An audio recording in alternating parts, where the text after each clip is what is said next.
You ever notice how the people who end up hurting you the most are the ones who convinced you they would never do it? They came into your life gently, softly, carefully, almost like they were studying you. Because they were.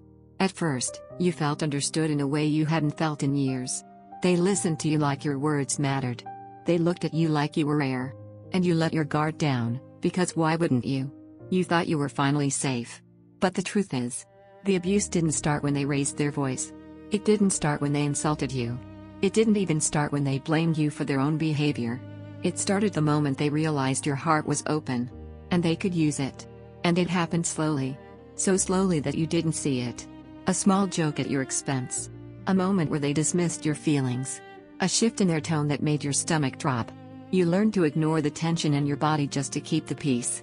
You told yourself, maybe I'm overreacting. You weren't. Your body felt the danger long before your mind accepted it. That's how the brain rewires under narcissistic abuse. Not through one big event, but through repeated emotional hits that train you to doubt yourself. One day you stop trusting your memory. Then you stop trusting your instincts. And eventually, you stop trusting you.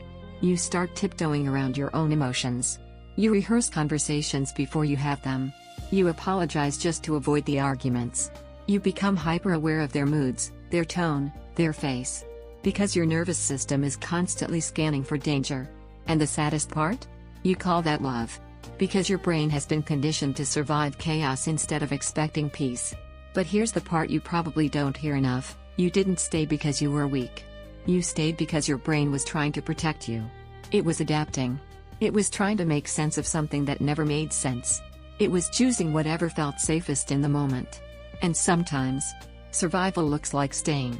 But something is shifting inside you now. Something quieter, stronger, more certain. You're starting to question what you once accepted.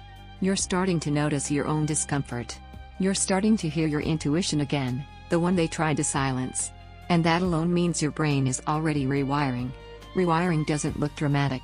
It looks like tiny moments where you choose yourself without realizing it. It looks like taking 3 seconds to breathe before reacting. It looks like saying no even when your voice shakes. It looks like noticing red flags the moment they appear, instead of explaining them away. And the more you do this, the more your brain begins to trust you again. Your nervous system starts to relax. Your thoughts become clearer. Your emotions feel less heavy.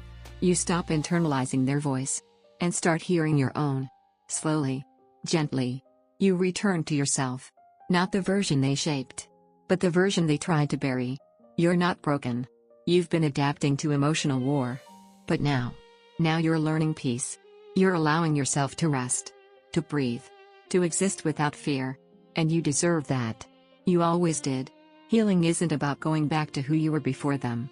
It's about becoming the version of you who knows better, who sees the patterns, who trusts their instincts, and who never again accepts love that feels like self-abandonment. You're rewiring your brain every time you choose clarity over confusion. Every time you walk away from chaos. Every time you listen to your body and honor your truth. And if you want a space where your healing is seen, supported, and understood, subscribe. Every week, we go deeper. We unlearn the lies they planted in your mind. We rebuild the parts of you they tried to break. You don't have to heal alone. You're home now.